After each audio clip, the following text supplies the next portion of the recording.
Aloha! Welcome back to the Anxiety Coaches Podcast. I'm your host and coach, Gina Ryan, and I'm so happy to be with you again today as we consider the many ways to bring your mind and body back to its natural peace and calm. In today's episode, I'm talking about creating a stress-free morning and the importance of a routine for kids. So this came about because a listener sent in a request. So let me just read that request and then let's jump right in to creating a stress-free morning. Our listener said, "Hi, I'm wondering what resources you have for children with morning anxiety before school. My 10-year-old struggles to eat in the morning. She says she feels sick, but seems to be okay once she gets to school. Do you have any podcasts that focus on children?" Thank you so much for sending that in. I don't get a lot of requests for information about kids. Be happy to talk more about it or elaborate on what we talk about today, but I need to hear from you all if that is something you would be interested in, because I don't often get email or website inquiries about stress, anxiety, and the like for kids. Happy to go there, so just let me know. So let's get going on our question here. 10-year-old struggles to eat in the morning, says she feels sick, but seems to be okay once she gets to school. This is actually pretty common. I know this from working one-on-one with people who talk to me also about their kids. So let's jump into it. I have some things here that I'd love to just get going on and have you take notes on what is ringing a bell for you. You don't need to do all of these things, but there's going to be something that's going to come up and say, oh, that's happening in my family. So first off, routine and structure can be really helpful. So establishing a consistent morning routine, like a predictable way of going about the morning, can provide a sense of security and control, which we all know here can help to reduce anxiety. That sense of security and that sense of having a little bit of control. So you could do this in a number of ways. You could create a visual schedule that includes the morning activities from waking up all the way to leaving for school. This can include pictures or icons for younger children. You could also break the morning into small, manageable chunks of time, such as 10-minute increments to avoid feeling rushed. This has worked well for some clients that I've worked with, having their child only have to do 10-minute increments. So see if that might be helpful. You could also identify the most important things that need to get done in the morning, such as brushing teeth or getting dressed and having breakfast. Like actually identify those for the child so that they know that those have to be done first to reduce like last minute running around, causing more stress and anxiety. Ensure that your child wakes up at the same time every day, even on weekends. I know this is harder to enforce than I would like it to be, but it really helps to maintain a consistent sleep-wake cycle. And I know this child that we are talking about here is only 10, but this happens all the way through the teens. And unfortunately, they have teens go to school early in the morning when their internal clock is telling them to stay up later at night. It's really a difficult time, and we can't fight City Hall, so to speak, so you can't change the school time. But if you can have a consistent wake-up time, it really does help with the sleep-wake cycle.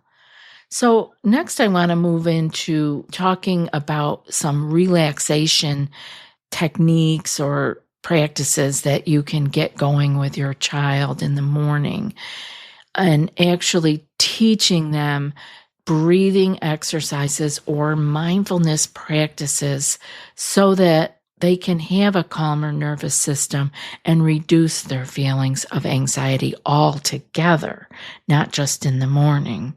So first off, you could teach them to take that longer, slower exhalation. Let them know that it's okay to even just not worry so much about the inhale, but to really focus on their exhale and count it out if they would like, so that they can know how far they were letting it out and make sure that their exhale is complete.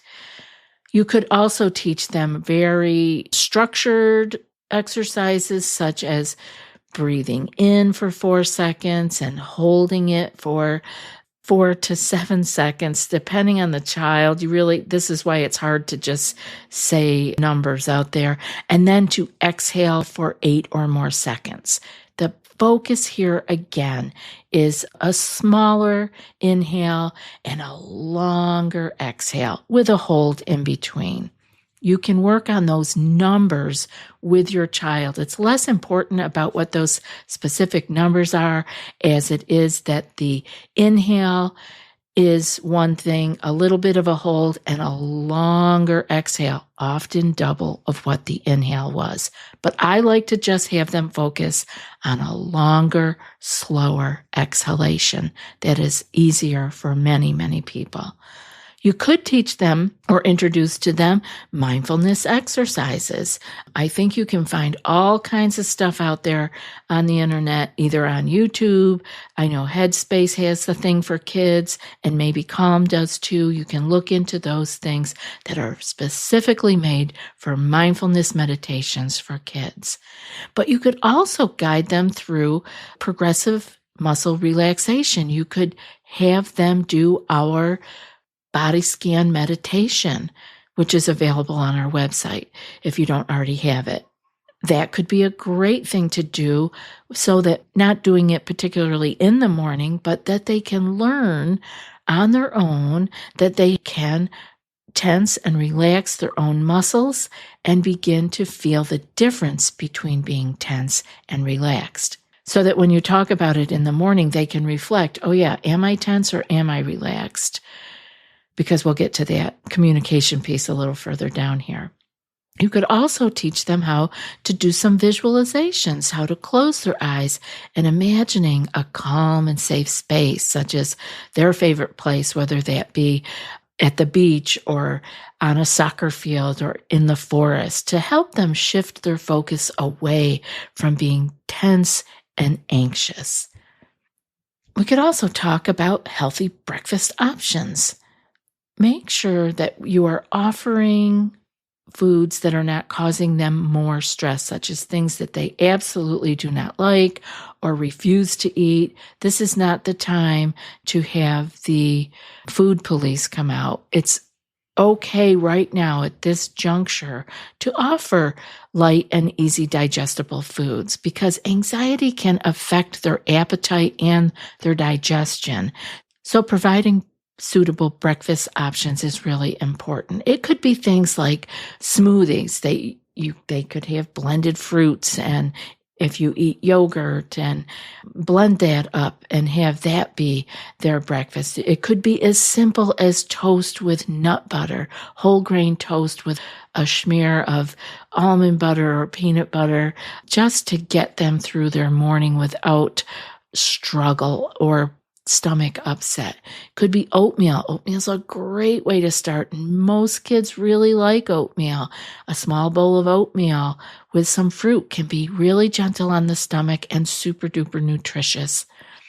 Now, you also want to watch for their hydration, so make sure they're having water or a light herbal tea in the morning. Maybe they would think it was cool to have a little, herbal tea in the morning that had no caffeine in it to help keep them hydrated. So let's move on now to positive reinforcement. This is where it's important for you to encourage your child for the efforts that they are making. because then they feel brave and they feel like they are actually in control and making positive moves forward. And it can really boost their confidence and reduce their stress and anxiety. You could highlight particular actions that they make. Instead of saying, "Good job," you could actually say, "I'm happy and proud of you for eating your breakfast, even though you felt nervous or like you didn't want to eat it at first." So get specific with it. You could also use a sticker chart for the younger ones or small rewards to acknowledge their efforts. Let them know you notice that they're trying. You could also continuously reassure your child that it's okay to feel stressed and anxious and that they are doing well in managing their feelings. Let them know you see what they're feeling and give them the reassurance that it's okay to feel that way. Even you as an adult feels that way sometimes. And recognize and celebrate the small achievements, just like we talk about here, that we have to look back and give ourselves a pat on the back for making a few steps forward. Recognize and celebrate with them their small achievements to build a sense of accomplishment as they go forward. So then I want you to talk to your child about their feelings. This is where the open communication piece comes in, and reassure them that it's okay to feel anxious. Have open and honest communication and help them feel understood and supported. You can make sure that your child knows that expressing their feelings is okay and they won't be judged. We don't want them to be holding this inside and making their stomach feel even less hungry. If they are pushing those feelings down rather than expressing them, you can be sure their gut is not going to feel good. Choose a calm time to talk, such as during quiet moments at home. And encourage your child to share their thoughts and feelings by asking them open-ended questions like, "Can you tell me more about how you're feeling this morning?" Or, "What are you thinking about when you wake up?" These could be clues to what it is that they are struggling with, because if you ask a nice open-ended question, they get a moment to actually search inside and see what it is they are actually feeling or thinking. And then I want you to acknowledge and validate their emotions. You can say things like, "I understand that you feel stress or nervous about going to school." Or you could say, "It's okay to feel this way. Lots of kids feel anxious sometimes." It's super important that you let them know they are not alone in those feelings, and it's not weird or something you've never heard of before. It's actually quite common. And if it's appropriate, you can share your own experiences with stress or anxiety to help normalize their feelings and show that it's something everyone experiences. And collaborate with your child to find solutions you can problem solve together. Ask them what might help make the morning easier and brainstorm ideas together. Next up is using a visual schedule idea. So visual aids help your child, especially younger ones, to understand and anticipate their morning routine. Visual schedules can make the morning routine clear and predictable, and when things are more predictable, there will be reduced stress and anxiety. You could create a chart using pictures, icons, or drawings to represent each step in the morning routine. You might have images for brushing teeth, getting dressed, eating breakfast, and packing the school bag. And this can tie back into that 10-minute chunk that I was talking about earlier. This might help them see, I have 10 minutes to do this, 10 minutes to do that. It can really help them to have a visual. You could make the schedule interactive by allowing your child to move markers, flip cards, or check off tasks as they completed them. This can provide a sense of accomplishment and progress, and it gives them somewhere to focus on what needs to be done. Keep the schedule consistent and place it somewhere that's easily visible, like on the refrigerator or their bedroom door.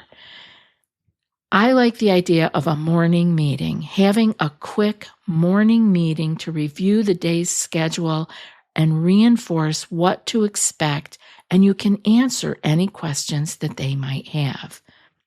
While maintaining consistency, be open to making minor adjustments based on what works best for your child.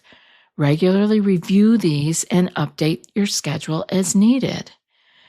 And finally, comfort items. You can consider allowing your child to bring some small comfort item to school to help ease their anxiety. This can provide a sense of security and familiarity.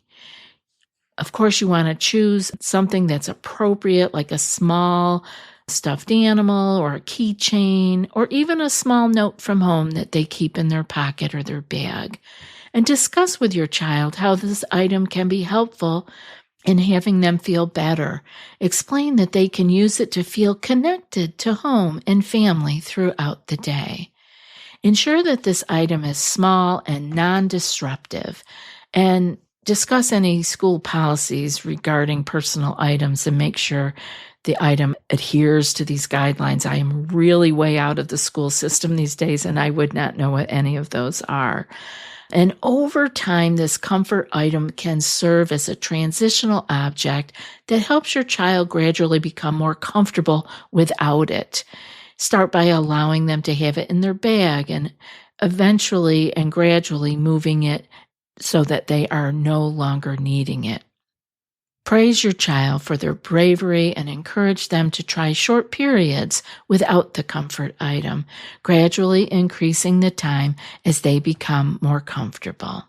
And finally, I will say, if you have any pieces of this that seem like, oh no, this is not going to work, we are way beyond that, I encourage you to seek professional support. It is fine for children to talk about their anxiety and their stress with someone outside the family, and always check in with your child's physician for additional available support in your area.